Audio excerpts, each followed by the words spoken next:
Hey everyone, David Heath, Montgomery, Texas, underbrush land clearing.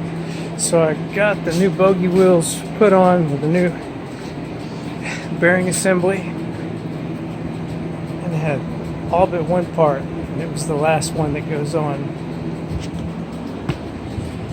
The hub is supposed to have a rubber bond around it so it fits tight and seals the bearing.